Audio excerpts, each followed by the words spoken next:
இறுதி செய்தியாக பங்களாதேஷில் நடக்கக்கூடிய அந்த சிறுபான்மையினர் மீதான தாக்குதல் அப்படின்னா அது குறிப்பிட்டே சொல்லிடலாம். சிறுபான்மையினர்னா அங்கே ஹிந்துக்கள் தான். ஹிந்துக்கள் வந்து திட்டமிட்டு தாக்கப்படுகிறார்கள் அப்படின்னு காட்சிகள் வருகிறது, செய்தித்தாள்களில் செய்திகள்லாம் வருகிறது சார். இப்போ அந்த உள்நாட்டில் இருக்கக்கூடிய ஒரு பிரச்சனை, அங்கே 30% அந்த பிரச்சனை வந்தது. அதுக்கப்புறமா ஆட்சி கவிழ்க்கப்பட்டது, அடைக்கலமாக இந்தியா வந்துட்டாங்க. அது உள்நாட்டில் இருக்கக்கூடிய பிரச்சனை. ஆனால் இந்த பிரச்சனத்தை காரணம் காட்டி, இந்த பிரச்சனையை காரணமாக காட்டி அங்கே உள்ள இந்துக்கள் முழுக்க முழுக்க இஸ்கான் டெம்பிள் அடித்து நொறுக்கியிருக்காங்க. இந்து பெண்கள் வந்து மானவங்கப்படுத்தப்படுறாங்க. இரவோடு இரவாக இந்து வணிகர்களின் கடைகள் எல்லாம் உடைக்கப்படுகிறது. அங்கே மிகப்பெரிய ஒரு ஆபத்தில் இருப்பதாக வரக்கூடிய காட்சிகள்லாம் சொல்லுது. உலக நாடுகள் எல்லாமே அதை பற்றி எந்த செய்தியும் இது வரைக்கும் அமைதி காக்குறாங்க. இப்போ இந்த செய்தி எப்படி சார் பார்க்குறது? இந்தியா இதன் மீது என்ன நடவடிக்கை எடுக்க போகுது சார்? முதல்ல பாஸ்கர் ஒரே விஷயத்தை புரிந்து கொள்ளுங்கள். சிஐஏ ஏன் நியாயம்னு இப்போ புரிஞ்சுக்கங்க. பங்களாதேஷ், பாகிஸ்தான், ஆப்கானிஸ்தான் இந்த 3 நாடுகளில் persecuted minorities 6 Hindus, Jains, Buddhist, Parsis, Christians இந்த 6 பேரும் இந்தியாவுக்கு வருவதற்கு ஆதரவு கொடுத்தது தான் சிஐஏ. இன்னைக்கு பங்களாதேஷில் யார் அடி வாங்குறா? ஹிந்து, கிறிஸ்டியானிட்டி, சர்ச்சஸ், புத்திஸ்ட் எல்லாரும் அடி வாங்கிட்டு இருக்கிறாங்க. அப்போது சிஏஏ ஏன் தேவைன்னு இப்போ புரிஞ்சு போச்சா? ஏன்னா இஸ்லாமிய கண்ட்ரியில் அதர் ரிலிஜனை பெர்சிக்யூட் பண்ணுறதுங்கிறது இஸ்லாமினுடைய நேச்சர். ஆகையினால தான் நாம் சொன்னோம் இதெல்லாம் நடந்ததுங்கிறதா. நீங்கள் யோசிச்சு பாருங்கள், பாகிஸ்தானில் 47 ஹிந்துக்களினுடைய ஜனத்தொகை 20%, இன்றைக்கி 2%. பங்களாதேஷில் இந்துக்களுடைய பர்சன்டேஜ் 30%, இன்றைக்கி 8%. அது ஈஸ்ட் பெங்கால். அப்போது ஈஸ்ட் பெங்காலில் 8%. மோஸ்ட்லி பெங்காலும் 2 பெங்காலும் சேர்ந்து இருந்ததுனால தான் பாகிஸ்தான் 20ங்கிறாங்க. இருக்கலாம், ஆனால் 2% ஆகிருக்க. 20 எங்கே, 2 எங்கே பாகிஸ்தானு? இங்கே வந்து 30 எங்கே, 8%ங்க. அப்போது மைனாரிட்டிஸை பெர்சிக்யூட் பண்ணுவது இஸ் அ நேச்சர் ஆஃப் இஸ்லாமிசேஷன். அது நடந்து கொண்டே இதை பற்றி யாரும் தமிழ்நாட்டிலேயே இந்தியாவிலேயே பேசுகிறதில்ல. இங்கே சப்போர்ட் பண்ணக்கூடிய கம்யூனிஸ்ட்டு யார் பாகிஸ்தான் வேணும்னு சொன்னாலும் அந்த கம்யூனிஸ்ட் அங்கே கட்சியே கிடையாது, அவனுக்கு வேலையே கிடையாதுங்க. அப்போது நீங்கள் என்ன பண்ணணும்? இந்த நேச்சர் ஆஃப் ஜிகாத்திசம் என்ன என்று புரிந்து கொள்ள வேண்டும். அப்போ சின்ன சின்ன தகராறு நடக்கும்போது சின்ன சின்ன கோயில்கள் அடைக்கப்பட்டன, சின்ன சின்ன தாக்குதல் நடந்தது. இப்போ நடந்திருக்கிறது பெரிய தகராறு, பெரிய தாக்குதல் நடக்குது. நீங்கள் முஜிபுர் ரஹ்மான் நீங்கள் பாருங்கள், முஜிபுர் ரஹ்மான் தான் பங்களாதேஷனுடைய தந்தை, அப்படி தான் சொல்லணும். ஆனால் 75ல் அந்த குடும்பத்தையே கொலை செய்துட்டாங்களே. சரி, என்ன இவ்வளோதாங்க அவங்களுடைய கிராட்டிடியூட் ஆஃப் தி பீப்புள், அவ்வளோதான். ஏன் பண்ணாங்க? ஏன்னா அவாமி லீக் இனிமேல் ஆக்சுவலாக நீங்கள் பாருங்கள், முகமது அலி ஜின்னா தவறாக சொல்லவில்லை. முகமது அலி ஜின்னா பாகிஸ்தான் கிடைச்ச உடனே இனிமேல் நமக்கு இந்த இஸ்லாமிஷன்லாம் நமக்கு தேவையில்லை என்று ஒரு ஸ்டேட்மெண்ட் கொடுக்க தயாராக இருந்தார். அவர் எல்லாத்தையும் இல்லை ஏன்னா அவர் என்றைக்குமே இஸ்லாமனாகவே வாழ்ந்தது கிடையாது. கோட்டு சூட்டோட ஒரு இங்கிலீஷ் வாழ்க்கை தான் வாழ்ந்தார்.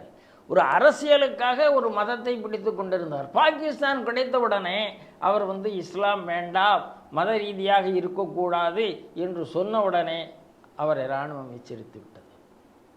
இன்றைக்கி அதே தான் முஜிபுர் ரஹ்மான் அதுதான் பண்ணார். கிடைச்ச உடனே சுதந்திரம், பங்களாதேஷ் பிறந்த உடனேயே நமக்கு இனிமேல் இந்த இஸ்லாமிசம் இந்த மாதிரி நம்ம சிறைக்குள்ளே இருக்க வேண்டாம் சொன்ன உடனே முஸ்லீம் எதிராகிட்டாங்க. அவாமி லீக்கு இஸ்லாமிய அடிப்படைவாத இயக்கங்களை பேன் பண்ணாங்க.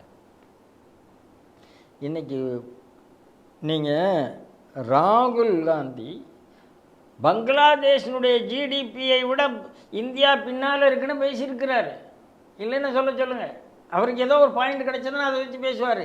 ஹாப்பினஸ் இண்டெக்ஸில் நீங்கள் வேடிக்கையாக பார்த்தீங்கன்னா ஹாப்பினஸ் இண்டெக்ஸ்லாம் பாகிஸ்தானை விட, பங்களாதேஷை விட, ஸ்ரீலங்காவை விட இந்தியா பின்னால் இருக்கலாம் ஒரு இண்டெக்ஸ் கொடுத்துருந்தாங்க. நீங்கள் பார்த்தீங்களான்னு எனக்கு தெரியாது. அதை வச்சும் இவங்க பேசினாங்க. ஆனால் உண்மையிலேயே ஒரு நல்ல இன்ஃப்ராஸ்ட்ரக்சரை கிடத்து இன்றைக்கி பாகிஸ்தான் எப்படி இருக்குது? ஏழ்மையில் இருக்கிறது. 47 நம்மளை விட வளமையாக இருந்தாங்க, ஏழ்மையில் இருக்கிறாங்க. பங்களாதேஷ் அந்த ஏழ்மை வந்துடக்கூடாதுங்கிறதுனாலவே கடந்த 15 ஆண்டுகளாக ஷேக் ஹசீனாவினுடைய ஆட்சி ரொம்ப நல்லா நடந்திருக்குங்கிறது எந்த மாற்று கருத்தும் கிடையாது. ஆனால் அது யாராலையும் பொறுத்து கொள்ள முடியவில்லை. பாகிஸ்தானால் அந்த வளர்ச்சியை பொறுத்து கொள்ள முடியவில்லை, சீனாவால் அந்த வளர்ச்சியை பொறுத்து கொள்ள முடியவில்லை, அமெரிக்காவால் அந்த வளர்ச்சியை பொறுத்து கொள்ள முடியவில்லை. யாரை தூண்டி விட்டாங்க?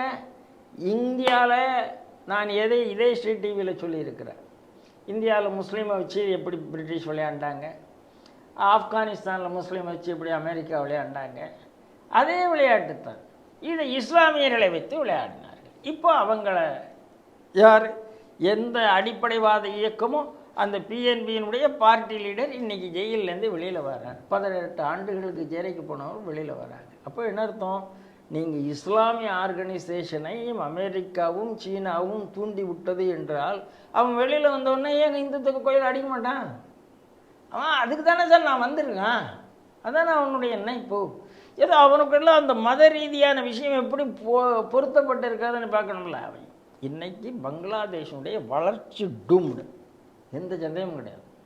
எப்படி ஆப்கானிஸ்தான் ஒரு வளர்ந்த நாடு, நல்லா இருந்த நாடு, இன்னைக்கு பிச்சைக்கார நாடாக இருக்கிறதோ, எப்படி பாகிஸ்தான் இருக்கிறதோ அதை நோக்கி பங்களாதேஷ் போய் கொண்டு இருக்கிறது ரொம்ப துரதிர்ஷ்டமாக இருக்குது. ஆனால் புத்திசாலி முஸ்லீம் நாடுகள் இருக்காங்க, அரபு நாடுகள், அவன் வறுமையில் மாட்டிக்கிறது இல்லை. நீங்கள் எப்படி வறுமையிலேருந்து வெளியில் வரணும்? வறுமையில் மாட்டினா தான் நீங்கள் இந்தியாவுக்குள்ளே திருப்பி சண்டைக்கு வர முடியும், நீங்கள் அவனை உள்ளே தள்ள முடியும், எல்லாத்தையும் தள்ள முடியும்.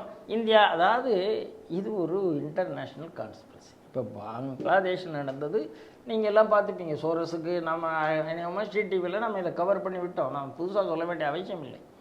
ஆனால் விஷயம் என்னென்னா, இப்படி ஒரு புரட்சி நடந்த உடனே ஹிந்து சமுதாயத்தின் மீது தாக்குதல் இருக்காது என்று நினைத்தால்தான் நம்ம நடத்தனம் செய்கிறோம். தாக்குதல் இருக்கும், ஹெவியாக இருக்கும். இப்போ 1.5 லட்சம் பேர் இந்தியாவுக்குள்ளே வர்றதுக்கு வாய்ப்பு இருக்குங்கிறாங்க, வரக்கூடாதுங்கிறோம். வந்தால் நம்ம கொடுத்தாகணும். ஸ்ரீலங்கா இஷ்யூ வேறு, இது வேறு.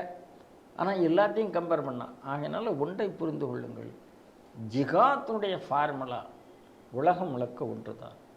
அதில் இன்னொரு கேள்வி, சிஏஏனுடைய ஃபார்முலா உலகம் முழுக்க ஒன்று தான், சீனாவுடைய ஃபார்முலா உலகம் முழுக்க ஒன்று தான். நீங்கள் அவர்களை புரிந்து கொள்ளாமல் நான் இந்தியா மாதிரியே எல்லாரும் நல்லவனாக இருப்பான்னு நினச்சா, ஆகையினால தான் நமக்கு ஒரு மோடி தேவைப்படுகிறது.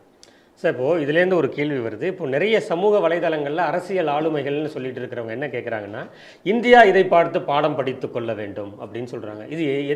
இதில் எந்த பொருள் எடுத்துக்கிறது சார்? அவங்கெல்லாம் ஜிகாத்தியினுடைய கைக்கூலி, நக்சலினுடைய கைக்கூலி, அமெரிக்காவினுடைய கைக்கூலி.